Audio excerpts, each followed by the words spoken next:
Yes, reka nongere mbasuhuze ke mbifurize kugira ibihe byiza nshuti bakunzi ba Ibendera TV mwese mbahaye ikaze ku Ibendera TV makuru agezweho kuri aya masaha. Reka nkubwire ko turacyari kuwa mbere ni tariki 16 z'ukwezi kwa kabiri muri uyu mwaka w'ibihumbi 2026. mwese mbahaye ikaze. Nitwa Mukada. Twinjiye makuru agiye kwitsana kwibanda mu burasirazuba bwa Repubulika Iharanira Demokarasi ya Kongo. Reka nkubwire ko muri aya makuru turaza kwanzikira mu bice bya Pwezero. Ahangaha hahindutse ikibuga cy'urupfu n'imirwano ikomeye cyane. Imirambo y'abasirikare barwana ku ruhande rwa leta ya Kongo, imirambo 32 imaze kugaragara. Turaza kunyarukirayo turebere hamwe ko ibintu byifashe. Turaza kandi kunyarukira ano muri teritwari ya Mwenga, ni muri Kivu y'Amajyepfo, muri iki gihugu cya Repubulika Iharanira Demokarasi ya Kongo. Impunzi zirahangaha ziri mu mabaro udashira, bakaba barimo gusaba ubufasha n'ubutabazi byihuse. Naho turaza kunyarukirayo turebere hamwe ko ibi byifashe. Abanyamurenge barashinza ingabo z'u Burundi n'igisirikare cya leta ya Kongo FARDC gukomeza ibitero mu gihe hari hatangajwe agahenge. Ibi nabyo turaza kurebera hamwe uko byifashe. Uraza kunyemerera kandi nkubwire yuko butuvugana ahitwa Beni amashuri arenga 20 yose yegetseho imiryango yafunze kubera ibitero bya ADF. Alliance Democratique Force nazo zikomeje kwigira karaha kajyaye muri ibi bice. Ibintu bikaba byongeye kuzamba no gukomera. Hano turaza kunyarukirayo turebera hamwe uko ibintu byifashe. Hanyuma uraza kunyemerera kandi nkujyane mu gihugu cya Kenya tugaruke ku myigaragambyo yongeye gutuma ibintu bizambagatana muri iki gihugu. Ni imyigaragambyo yahungabanyije indege ni imyigaragambyo yahungabanyije ingendo ku kibuga cy'indege gikuru aha muri iki gihugu cya Kenya. Aha naho turaza kunyarukirayo turebere hamwe uko ibintu byifashe. Mwese rero nongeye kubaha ikaze. Reka nizere ko mwese mumeze neza, reka nizere ko mwese mukomeje kugira ubuzima n'ubugingo bwiza. Biriwe mu kazi mumeze mute? Nizere ko mwagize akazi keza. Biriwe mu zindi gahunda namwe twizere ko gahunda zanyu zagenze neza. Hari kandi nabatangiye gahunda zitandukanye kuri aya masaha, hari nabinjiye mu kazi muri aya masaha. Mwese tubifurije gukomeza kugubwa neza. Reka munyemerere ibintu tubigenze gutya mu kanya gato ngaruke twinjira muri aya makuru ku buryo burambuye. Ariko like yawe ndacyayikeneye, subscribe yawe ndacyayikeneye. Niba uri mushya ukaba aribwo ugeze hano unyemerere uze kungendana utanerekeyeho subscribe, kandi mwe mwemera kubikora n'ukuri kw'Imana bamugize neza cyane.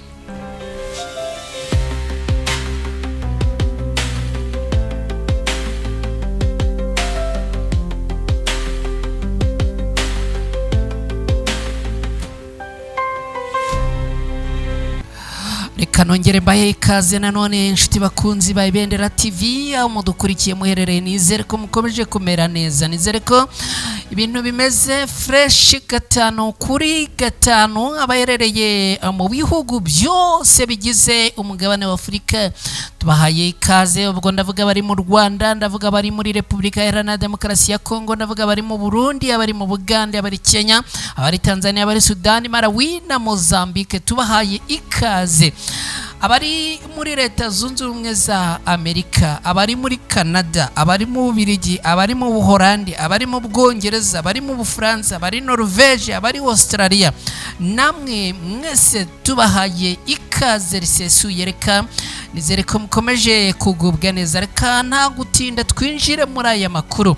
Imirambo 32 yose y'abarwanyi bo ku ruhande rwa leta ya Kongo itoraguwe muri bice bya Pwezero nyuma y'imirwano ikomeye cyane yabahuje n'abarwanyi ba Alliance Fleuve Congo 23 na twirwaneho mu gace mu gace ka Pwezero mu burasirazuba bwa Repubulika Iharanira Demokarasi ya Kongo wongeye kubera imirwano ikomeye cyane yahuje impande zombi, no kuvuga uruhande rurwanira leta ya Kinshasa n'abarwana ku ruhande rwa Alliance Fleuve Congo M23.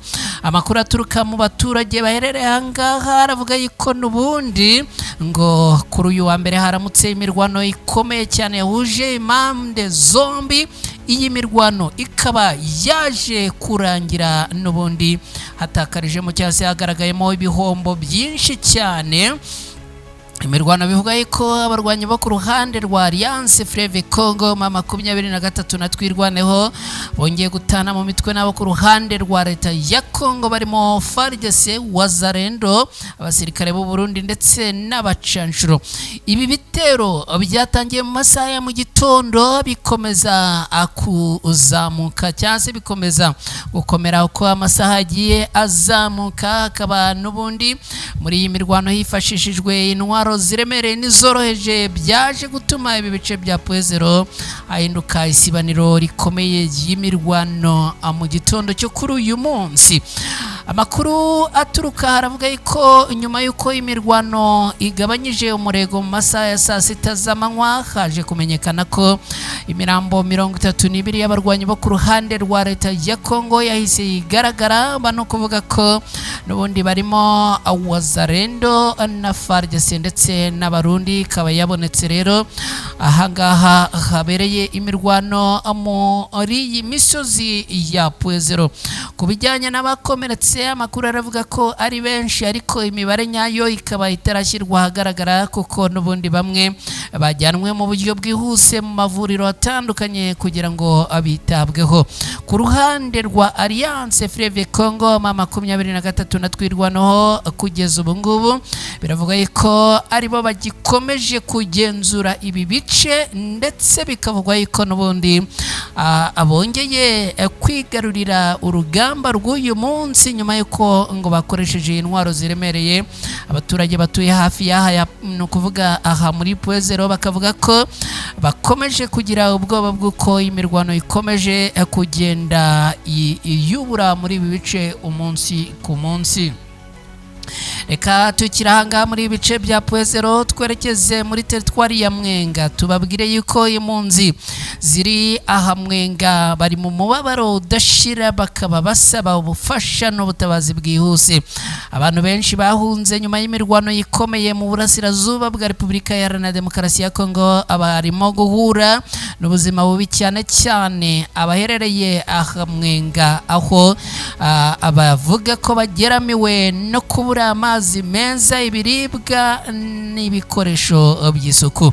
Abimukira cyangwa se impunzi zagiye ziva muri ibice bitandukanye baravuga yuko abarimo gusaba ubutabazi, bakaba bavuga yuko n'ubundi ibintu bikomeje kubagiraho ingaruka zikomeye cyane. Hanyuma rero abakaba n'ubundi barimo gusaba leta ya Kongo kugira icyo ibamarira. Rero abakaba ari abatandukanye bavuye mu bice bitandukanye bagahungira Mwenga hamwe n'imiryango yabo, bakabasaba ubufasha n'ubutabazi, ariko bakaba barageze Mwenga centre, akaba ari naho bari kugeza ubu, aho ubuzima bavuga yuko ngo buri hagati y'urupfu n'umupfumu. Baravuga ko bagiye basigara mu mashuri, mu nsengero cyangwa ku mbaraza z'amazu kubera ko nta nzu zihagije zirimo kuboneka zabakwira. Abana bato, abasaza n'abagore batwite ngo nibo bari mu byago byinshi kurusha abandi.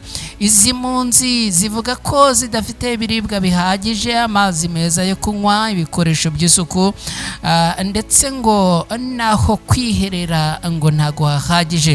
Umuvugizi w'abaturage akaba n'umwe mu bafasha mu gace ka Mwenga yitwa Fazili Muronda wa Rubanda arasaba ko hakorwa ubutabazi bwihuse, no kuvuga humanitarian corridor kuri aba baturage kugira ngo abantu ababashe kongera kurokora ubuzima bwabo. Mu mezi ashize imirwano hagati ya leta ya Kongo n'abarwanyi bari barimo na Alliance Fleuve Congo ma 23 yatumye abantu benshi bava mu byabo bajya gushakira umutekano mu bice bitandukanye byo muri Kivu y'Amajyepfo birimo Rwinja, Bazire, Burimwi, Wazimu na Rwindi. Ibi byagiye bituma rero bamwe muri abaturage basigaye ibyabo bagahunga ntacyo abitwaje. Ibintu rero birimo gutuma ubuzima n'imibereho bibabana bibi cyane.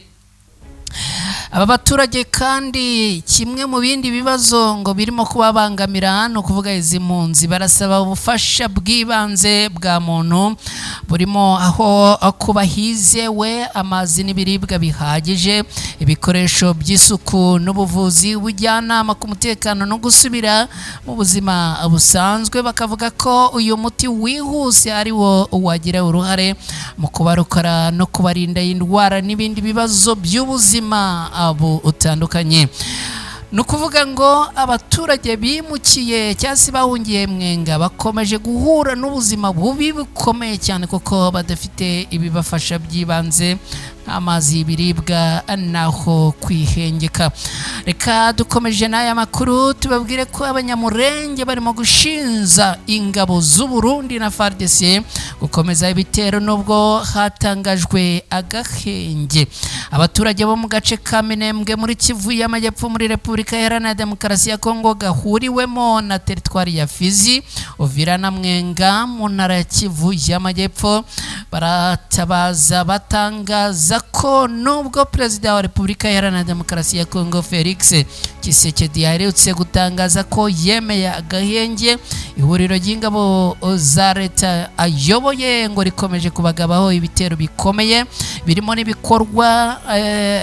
n'ibirimo gukorwa hifashishijwe indege zitagira abapilote zizwi nka drone za kamikaze za zindi zirasa zigashwanyuka zimeze nk'ibyihebe, ubu ngo zikomeje kugabwa kuraba abaturage. Amakuru atangwa n'abaturage hamwe n'imiryango ya societe civile ikorera muri ibi bice aragaragaza ko ibitero bikomeje kugabwa ku baturage by'umwihariko mu misozi miremire ya Minembwe. Perezida wa societe civile yaha muri Minembwe yitwa Santos Mufashi kwa 15 ni ku munsi w'ejo tariki 15 Gashyantare muri uyu mwaka wa 2026 yabwiye itangazamakuru ko nta kimenyetso na kimwe kigaragaza ko imirwano yakagaze. Yagize ati turacyaraswa na drone za leta ya Kongo, ibimenyetso byose bigaragaza ko imirwano itahagaze, baracyatera kandi hari ababigenderamo. Dukomeje gusaba ko hajyaho ibikorwa by'ubutabazi bwihutirwa. Turasaba umuryango wa Afurika yunze ubumwe gutabara kuko abaturage batuye mu misozi miremire ya Minembwe bakomeje kugabwaho ibitero no kwicwa umusubirizo, dore ikongo abaterwa amanywa nijoro. Abashinjwa kugira uruhare muri ibyo bitero barimo ingabo za leta ya Kongo FARDC, ingabo z'u Burundi FDNB, umutwe wa Wazalendo, ndetse ngo ahangaha ubuzima bukaba abukomeje kumera nabi, aho ngo mu bagaba ibitero harimo n'izitwa Wazalendo zo mutwe wa Mayimayi. Ibintu rero bikaba bikomeje kugana ahabi muri ibi bice. Reka adukomeje n'aya makuru, reka unyemerere nkujyane mu yindi nkuru ivuga ko ahitwa Beni amashuri yarenga 20 yose yafunze kubera ibitero by'abarwanyi ba ADF mu gace ka Beni mu ntara Kivu y'Amajyaruguru muri Repubulika Iharanira Demokarasi ya Kongo. Amashuri yarenga 20 yahitwa Mariyo na Mwenye yahagaritse amasomo by'agateganyo kubera umutekano muke ukomeje kurangwa n'ibitero by'imitwe yitwaje intwaro cyane cyane aba barwanyi bo mu mutwe wa ADF. Abayobozi b'inzego z'uburezi n'abahagarariye societe civile muri ibi bice bavuga ko ayo mashuri yafunze guhera tariki 26 Mutarama muri uyu mwaka nyuma yuko ibitero by'abarwanyi ba ADF bikomeje kwibasira imidugudu yo mu rutudu duce bigateza ubwoba mu banyeshuri, abarimu n'ababyeyi. Imidugudu yibasiwe cyane irimo Vurondo, Kisasa, Ndondi, Kivira, Kisungu, Vurera, Kojo na Kicumbu, aho abaturage bavuga ko kwerekeza ku mashuri byahindutse ikibazo gikomeye kubera impungenge z'umutekano wabo.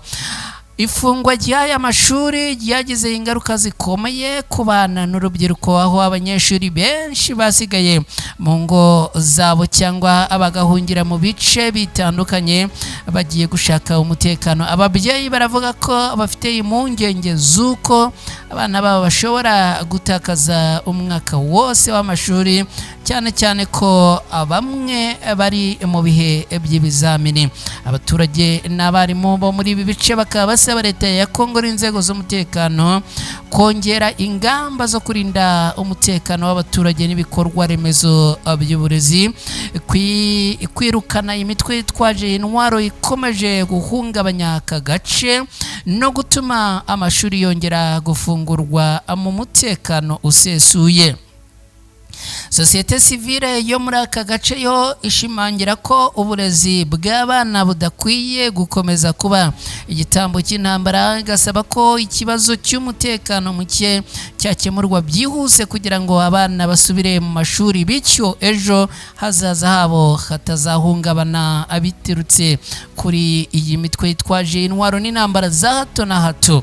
Ibintu rero bikaba bikomeje kugenda bifata intera yo ku rwego rwo hejuru, cyane cyane muri ibi bice bibangamira abaturage ariko bitaretse n'ubuzima bw'aba bana bakiri batoya. Reka twerekeze mu gihugu cya Kenya. Ndakwibutsa ko ni ku Ibendera TV. Niba udukurikiye wakoze cyane kubana natwe, nyemerera ariko utari wagenda unkorere like, niba ugeze hano ari bwo bwa mbere unkorere na subscribe, uraza kuba ugize neza. Nibigukundira kandi usharinge izi nkuru cyangwa se aya makuru, ni ibintu byoroshye cyane. Urajya hasi uhanditse share, kandi baguhe linki utangire kwisangiza inshuti n'abavandimwe baba batandukanye, bityo amakuru agere kuri bose. Mwe mubikoze murakoze. Reka dukomeje n'aya makuru, nkwerekeze mu gihugu cya Kenya. Nkubwire ko muri Kenya haravugwa imyigaragambyo yahungabanyije ingendo ku kibuga cy'indege gikuru. Imyigaragambyo y'abakozi ku kibuga cy'indege gikuru cya Kenya mu murwa mukuru Nairobi yatumye indege zitinda kuhaguruka no kujya muri gahunda zayo. Ni kuri uyu wa mbere nk'uko byatangajwe na sosiyete y'igihugu yo gutwara abantu mu kirere n'abashinzwe ibibuga by'indege muri iki gihugu cya Kenya. Kenya Airways yavuze ko gutinda kugenzura ikirere byagize ingaruka ku guhaguruka no kugwa ku kibuga mpuzamahanga cya Jomo Kenyatta ku indege zitandukanye.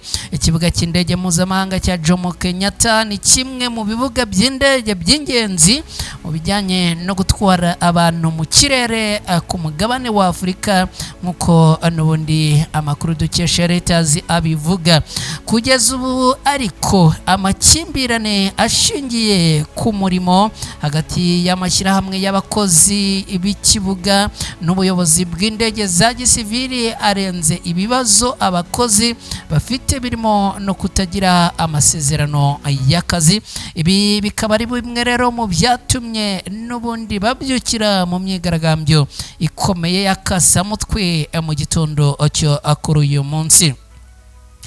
Mu cyumweru gishize ihuriro ryatanze integuza y'iminsi 7 ikigo gishinzwe indege za gisivile muri Kenya cyegera inkiko kugira ngo kigerageze guhagarika imyigaragambyo, ariko irangira ibaye.